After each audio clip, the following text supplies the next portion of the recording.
नमस्कार, आप देख रहे हैं अनूपगढ़ ज्योति चैनल। मैं आपके साथ आशु मेघवाल। अनूपगढ़ के गांव 18 की घटना को लेकर सर्व समाज के लोगों ने एसडीएम कार्यालय के सामने लगाया धरना। हमारे संवाददाता रमेश बागड़ी की खास रिपोर्ट के अनुसार अनूपगढ़ के गांव 18 की घटना को लेकर पुलिस थाना में मामला दर्ज करवाया गया, जिसकी अभी तक कोई कार्रवाई नहीं की गई, लेकिन प्रशासन इसको अनदेखा कर रहा है, जिसको लेकर सर्व समाज के लोगों ने इकट्ठे होकर उप जिला कलेक्टर को ज्ञापन सौंपते हुए अवगत करवाया कि अगर हमारी मांगों को पूरा नहीं किया गया तो हम धरना प्रदर्शन करेंगे। लेकिन इसके बावजूद भी कोई भी कार्रवाई नहीं की गई, जिसको लेकर आज उप जिला कलेक्टर कार्यालय के समक्ष अनिश्चितकालीन धरना दिया गया और अपनी मांग रखी गई कि पीड़ित परिवार वालों को 25 लाख की आर्थिक सहायता दी जाए और आरोपियों को जल्द से जल्द सजा दी जाए। और प्रशासन को चेतावनी देते हुए कहा कि अगर जल्द से जल्द हमारी मांगों को पूरा नहीं किया गया तो मजबूरन हमें भूख हड़ताल पर बैठना पड़ेगा। जो कि 18 में रहता था उस और नरेगा में मेट लगा हुआ था, उसके 21 तारीख को वो नरेगा में मेट ड्यूटी पर गया है। उसके बाद के अंदर 23 में एक धर्मा बावरी के घर पार्टी थी, उसको बुलाया गया और रात को घर नहीं आया। सुबह 9 बजे मुझे मेरे पोते ने फ़ोन किया कि मोटरसाइकिल खड़ा है लेकिन पूर्ण राम वहाँ नहीं है। तो मैं मेरे पोते के साथ में मोटरसाइकिल लेके वहाँ पहुँचा तो डिग्गी पर बहुत से आदमी खड़े थे। मोटरसाइकिल स्टैंड लगा हुआ खड़ा था और चाबी जो है वाजिर में पड़ी थी। उसके बाद में मैं जब डिग्गी पर पहुँचा तो एक चप्पल ऊपर तैरी थी और 200 रुपये। तो मैंने मेरे पोते से पूछा ये चप्पल किसकी है। उसके बाद के अंदर पुलिस को फ़ोन किया गया और उसको निकालने की कोशिश की। बड़े परिश्रम से उसको तार या रस्सी से बाहर निकाला गया। जब बाहर निकाला, जब मैं मौके पर मौजूद था तो उसके पेट के अंदर एक बूंद पानी नहीं निकला। हालांकि जो इंसान डूब के मरता है उसके पेट से पानी ज़रूर निकलता है, लेकिन उसके मुंह पानी बूंद नहीं निकला और मुंह से नाक से खून आ रहा था। और पुलिस द्वारा हमें पूछा गया कोई आपकी रंजिश किससे दुश्मनी, तो उस टाइम हमें पता नहीं था और हमने कह दिया कोई रंजिश नहीं है। उसके बाद में उसकी डेड बॉडी मिल गई और हमने उसका संस्कार कर दिया। 25 तारीख को हमें वीडियो मिला। वीडियो के अंदर उसकी धर्माराम के घर पिटाई हो रही है। एक धर्मापुत्र भगवान सिंह जो रासिक 22 है और दूसरा बलजीत उर्फ काला सन ऑफ मुख्तार सिंह 17 का रहने वाला, उसकी खूब पिटाई कर रही है। पिटाई करके उसको बेहोश कर रखा है। उसके बाद के अंदर हमें ये पूरा शक है कि मार के उसको डिग्गी के अंदर डाला गया। 21 तारीख 22 तारीख 25 तारीख को हमें वीडियो मिली।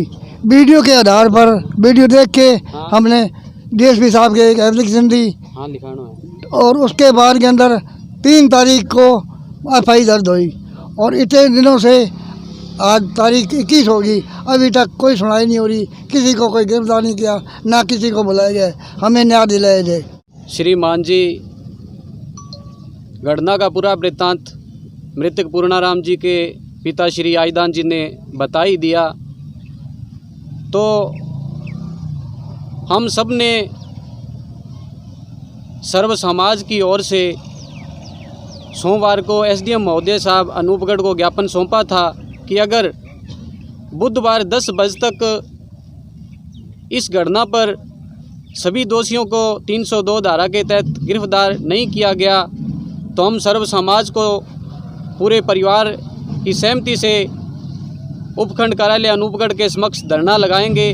तो वो आज बुधवार 10 बजे से पहले प्रशासन की ओर से हमें कोई संतुष्टजनक जवाब नहीं मिला। मजबूरवश होके हमने सर्व समाज के सहमति से आज धरना शुरू कर दिया है और हमारी जो मांगे थी वो हमने उसी दिन बता दी थी। मैं पुनः फिर बताना चाहूँगा कि मृतक पूर्णाराम जी की डेड बॉडी का मेडिकल बोर्ड गठित कर द्वारा मेडिकल हो, ये हमारी प्रथम मांग है। दूसरी हमारी मांग है कि जो DY एसपी रामेश्वर लाल जी हैं, अगर वो अपनी ड्यूटी के फ़र्ज़ को निभाते और समाज के आईने को देखते तो ये 25 को दी गई एप्लीकेशन 3 को दर्ज न होती, और 3 को दर्ज होने के बाद भी आज 19 दिन बीत गए हैं। इस घटना पे जो नामजद आरोपी थे उनको न तो उनके बयान लिए गए, वो खुले होटलों में पार्टियां कर रहे हैं और बोल रहे हैं कि हमारा कोई कुछ नहीं कर सकता क्योंकि मोटी रकम उन्होंने दे दी। तो दूसरी यही मांग है कि ये तफ्तीश जो डीवाईएसपी रामेश्वर लाल जी को दी गई है, ये तफ्तीश एसपी महोदय श्री गंगानगर चेंज कर किसी विश्वसनीय अधिकारी को दी जाए। तीसरी हमारी यही मांग है कि जो आरोपी हैं वो संवैधानिक धारा 302 के तहत गिरफ्तार हों। और चौथी हमारी जो मांग है कि पूर्णराम जी के 3 छोटी छोटी बच्चियां हैं, एक बच्चा है, अब उसका लालन पालन, उनका भरण पोषण, उनके परिवार को चलाने की जिम्मेवारी कौन लेगा। तो मैं शासन और प्रशासन से यही मांग करता हूं कि 25 लाख रुपया उन्हें बतौर मुआवजा दिया जाए। ये हमारी मुख्य 4 मांगें हैं आज के धरने की। जब तक इन 4 मांगों को प्रशासन और शासन मान नहीं लेता तब तक हमें चाहे हमारे शरीर का कतरा कतरा चाहे खून का बह जाए, चाहे किसी हद तक जाना पड़े, हम धरने को उग्र आंदोलन भी का रूप भी देंगे। आज प्रथम दिन है धरने का और जैसे जैसे समय बीतेगा 5 दिन के बाद इस धरने को आमरण अनशन का रूप भी दे दिया जाएगा। तो मैं पुनः शासन और प्रशासन और जो भी बड़े बड़े राजनीतिज्ञ आदमी नेता हैं हमें सुन रहे हैं, तो उनसे भी मेरी यही मांग है कि आओ और पीड़ित परिवार को न्याय दिलाओ। ये घटना आज इनके परिवार से हुई है, कल न जाने हम में से किसी और के साथ भी घट सकती है, क्योंकि आवारा लोगों का मुंह जब खून को लग जाता है तो वो पता नहीं बाद में किस किस को डसेंगे। तो मैं ज़्यादा न कहते हुए यही मीडिया के माध्यम से प्रशासन और प्रशासन से मांग करता हूं कि दोषियों को निष्पक्ष रूप से जांच कर कड़ी से कड़ी सजा दी जावे। मृतक पूर्णराम सन ऑफ श्री आईदान, जो कि 21 तारीख को एक डिग्गी में मृत पाए गए थे और उनके साथ ज्यादती के वीडियो वायरल हुए, उनको डीवाईएसपी महोदय को 25 तारीख को सबूत सहित दिए गए और अपनी ड्यूटी न निभाते हुए जो ये लिखते हैं हमारा देह अपराधियों में डर, तो ऐसा कुछ भी नहीं है। भय सिर्फ और सिर्फ परिवादी है, उन्हीं लोगों में है, अपराधियों में कोई भय नहीं है। उनके साथ जो घटना कारित हुई उसका पहले तो 25 की दी हुई एप्लीकेशन 3 तारीख को एफआईआर कटती है और 3 तारीख को एफआईआर कटने के बाद आज दिनांक 21 तक किसी प्रकार की कोई कार्रवाई नहीं हुई। हम नहीं चाहते कि कोई निर्दोष मरे, लेकिन जो भी दोषी है, और ऐसा है नहीं कि पुलिस चाहे और दोषी पुलिस की गिरफ्त से बाहर रहे, ये कतई हो नहीं सकता। तो इस पुलिस प्रशासन के निकम्मेपन के खिलाफ हमारा धरना आज एसडीएम कार्यालय के बाहर 10 बजे से शुरू हो चुका है। और मैं अपील करूंगा शासन प्रशासन से, पुलिस के ईमानदार बड़े अधिकारियों से, एसपी महोदय से, कलेक्टर साहब से, कि ये जो मैटर है पूर्णराम को न्याय दिलाया जाए। इसके साथ जो भी घटना कारित हुई है उसके जो भी कॉल डिटेल्स है, जहाँ भी वो गया उसकी जो लोकेशन के आधार पे जांच पड़ताल करके और उसे अच्छे तरीके से हैंडल करके उसको न्याय दिया जाए। उस व्यक्ति के साथ जो कुछ भी हुआ वो बहुत बुरा हुआ। उस परिवार में उसके 4 बच्चे हैं, तो उनके भरण पोषण के लिए इस धरने में मुख्य रूप से 25 लाख रुपए मुआवजे की मांग, दोषियों पे धारा 302 के तहत मुकदमा दर्ज कर उन्हें अविलंब गिरफ्तार किया जाए और उस परिवार को न्याय दिलाया जाए, यही हमारा ध्येय है।